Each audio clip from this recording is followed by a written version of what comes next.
Hey cousins, I'm Shemaya. It's like papaya, except it's not, and this is Plot Twist Please, where I like to use pop culture in order to help make our brains a little cozier. And hit that like button, hit that subscribe button. Let's get into it. You know the story. The big bad wolf knocks on the door of the little pig. Big bad wolf, because he's big and bad, in case it wasn't clear, demands the piggy let him in. Do you know why? No, we don't know why. Maybe the little piggy stole from him. Maybe the little piggy takes Big Bad Wolf's mail and the Big Bad Wolf has had it. Maybe the Big Bad Wolf has an illustrious garden and the piggy keeps letting their dog poop in it. Sorry, poop. Let me know if I should have had a poop warning in the comments. Let me know. What I'm saying is, why is it that we never ask why? I want to learn about the wolf's backstory. Yes, I do. Yes, I do. Who hurt him? How do we automatically know that the pig is trustworthy and the wolf is not? You know what this reminds me of? Reddit. Stay with me. I've been on a Reddit kick lately because I love trash of the smelliest variety, and Reddit delivers every single time. I mean, there's an unlimited supply there. The bin is overflowing with trash. The whole AITA, am I wrong? Where they're like, am I the jerk? Am I in the wrong? And I'm not gonna lie, I've been spooked lately. I've been majorly spooked. Those Reddit stories have me holding my breath almost to the point where I had to take a break. And I did. Yeah, I'm a sensible baby. I did. I had to take a clean break from those Reddit stories because something started happening. I have a very specific trigger, and I'm not going to go too in depth about this because this is not a trauma dumping podcast. No, sir. No, sir. But there's a specific kind of Reddit story that when I hear it, I immediately burst into tears, shut the laptop, call the bestie. It's a wrap. It's a wrap. It's giving wee woo. We gotta wrap it up. We're not clean break.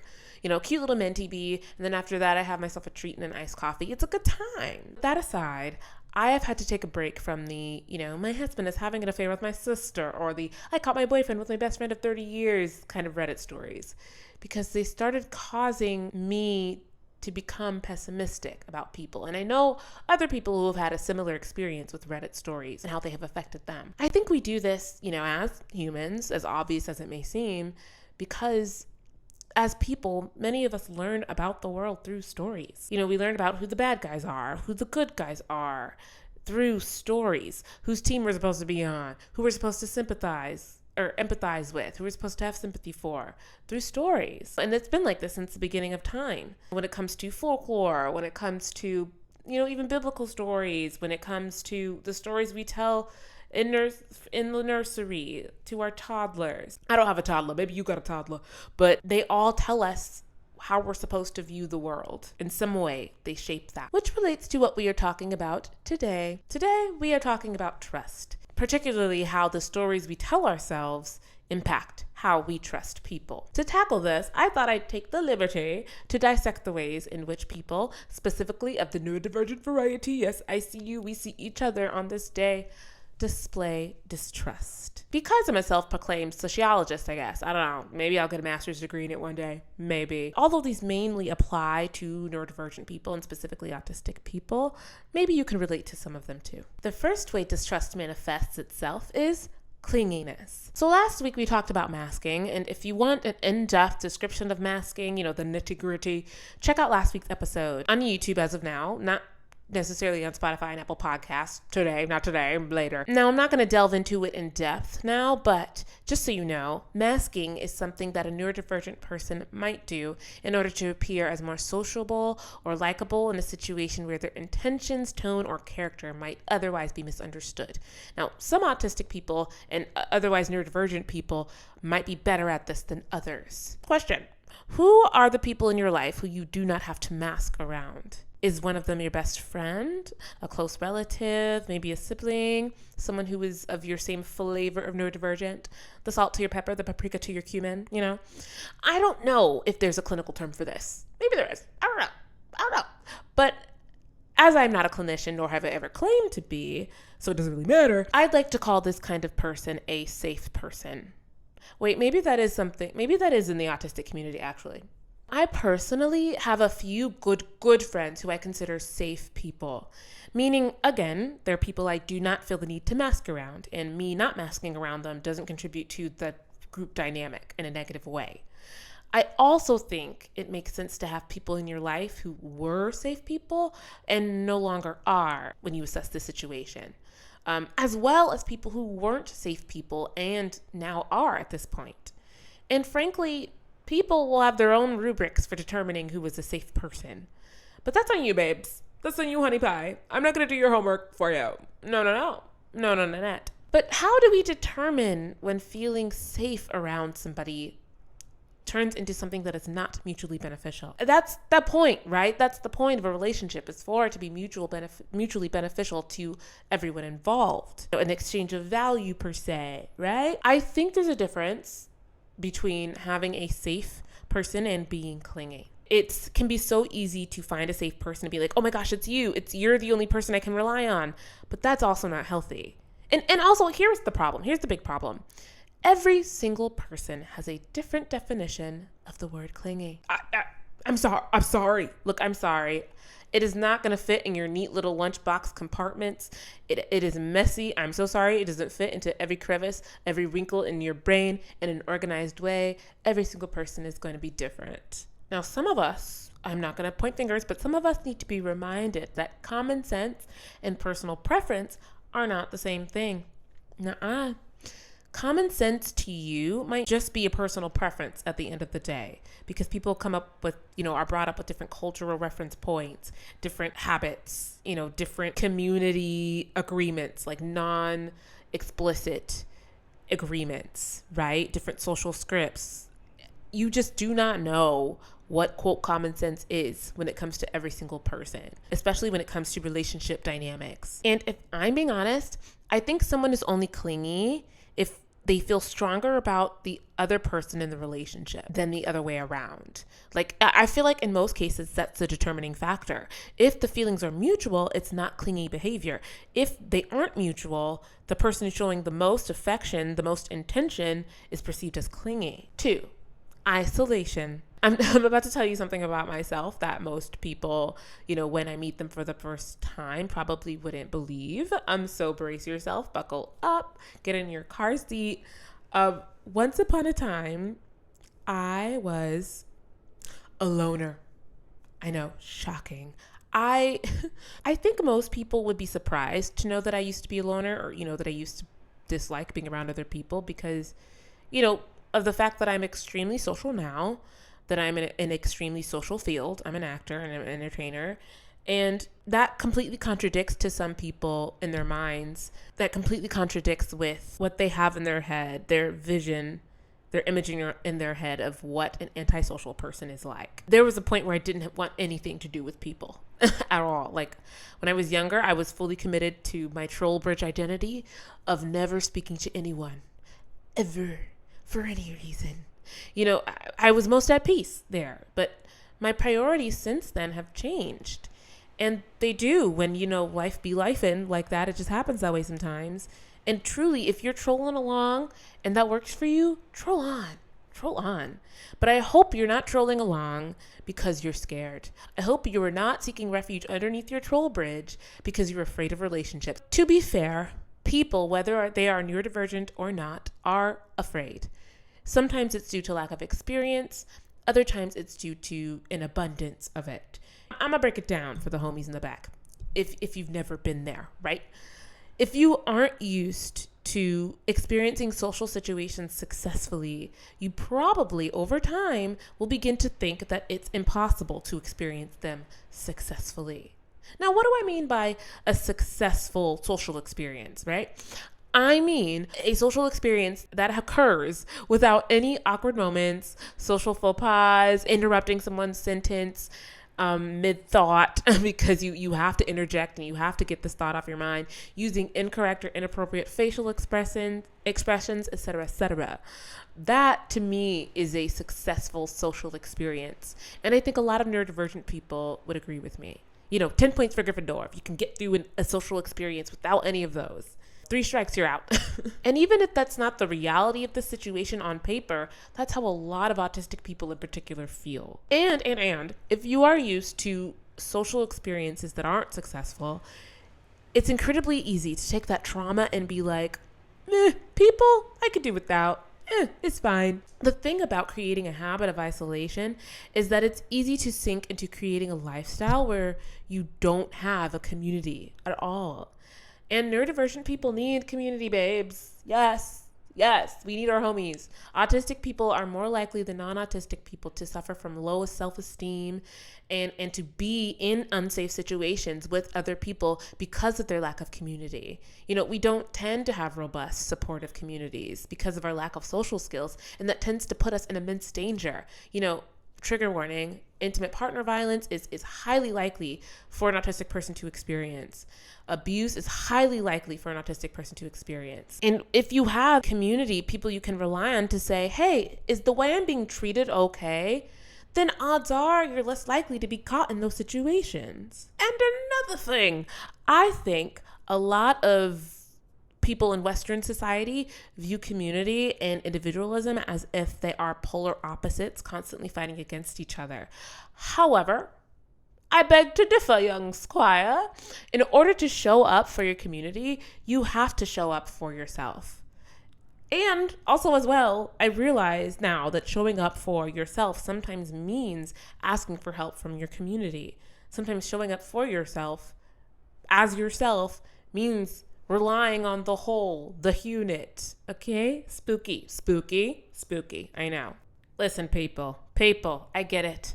People are awful. They lie, they cheat. Sometimes they even lie to your face. I get it. But let me share a little story with you, okay? Cozy up. Gather around, children. Once upon a time, I experienced a situation where two people in my immediate family passed away. I had a friend break up, and a silly boy played with my feelings. So I know. I know. But I don't think people who isolate themselves are afraid of people. I'm going to say it again. Hear me out. I don't think if you're resigned to the troll lifestyle, truly are afraid of people. You're not afraid of people hurting you. I don't think your lack of trust for other people is what's keeping you isolated. I think it's the lack of trust you have for yourself to be able to decipher between genuine people and people with ill intentions or people who are not being real with you, as well as your ability to heal after your instincts have been proven wrong. Don't come at me. I think a lot of autistic people, like moi, have this universal experience of having long-term relationships with people, platonic or romantic, and then seemingly out of nowhere, those people disappearing. Don't ask me why. I don't know. It's not my circus. But it is indeed a universal autistic experience. If you've experienced this, you can probably attest to it feeling like a rug being yanked from underneath you or a door slammed in your face with no warning whatsoever. And it can be scary to know that you had been so wrong about a relationship, just so utterly wrong. And it can make you feel outside of your body even, like you are watching yourself exist. That's dissociating, right? That's what that is. Let me know in the comments if that's what dissociating is. It can literally make you feel like you have no idea who you actually are, like how you relate to other people, or whether other people feel connected to you at all, or if you are real, or if your feelings actually exist, or if they just are fake, like if they're a lie. If your feeling of connecting to other people is true, or if it's just a fabrication. Like it can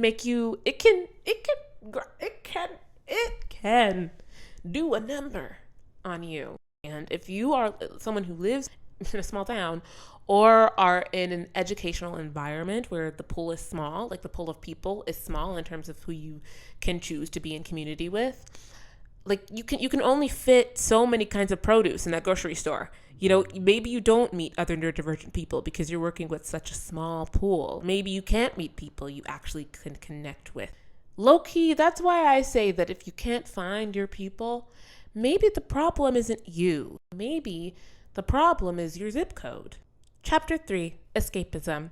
Now, I almost lumped this one in with the first section, Isolation, but I figured that this one deserved its own category. Escapism and these other categories can look similar on the outside, but I also realized that just as escapism can exist within isolation, it can also exist when you're at your clingiest. Here's why I think it doesn't fully belong in either category, though. Clinginess happens when you hang on to relationship dynamics that aren't good for you. Note, something that isn't actively pursuing you, as you pursue it, cannot be good for you. It's not. It's not mutual. It's not good for you. Isolation, in the sense that I've described it, is something you participate in when you make the assumption that relationships are bad, no matter what you do. It just are going to end up poorly for you. And escapism is something that happens that can be good for you, or it can be bad for you, depending on how you apply it. Yes, we're using agains. Yes, we are. According to psychologists, escapism is driven by the desire to avoid negative emotions. I mean, understandable. I can think of situations where escapism has actually helped me deal with my relationship issues, with my fear of relationships, to be specific. For example, for a long time, I hated rom-coms. I hated them. Like, I loathed them. Everything about them seemed overly saccharine and fake, and I had no interest in indulging in them because I knew that they weren't reflections of real life.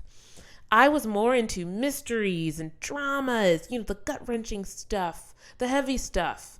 But since getting into Bridgerton, baby, yes, girl, I am one of them. I am one of the Bridgertonites. Yes, I am. Yes, good madam, I am part of the Queen's royal court. Yes, madam. And I've realized that escaping into a world where romantic love is allowed to blossom and this kind of bliss, and to be able to witness this kind of bliss associated with it when it comes to Bridgerton and rom-coms at large, it does make my brain less scrunchy about romance. Y'all know how I feel about romance.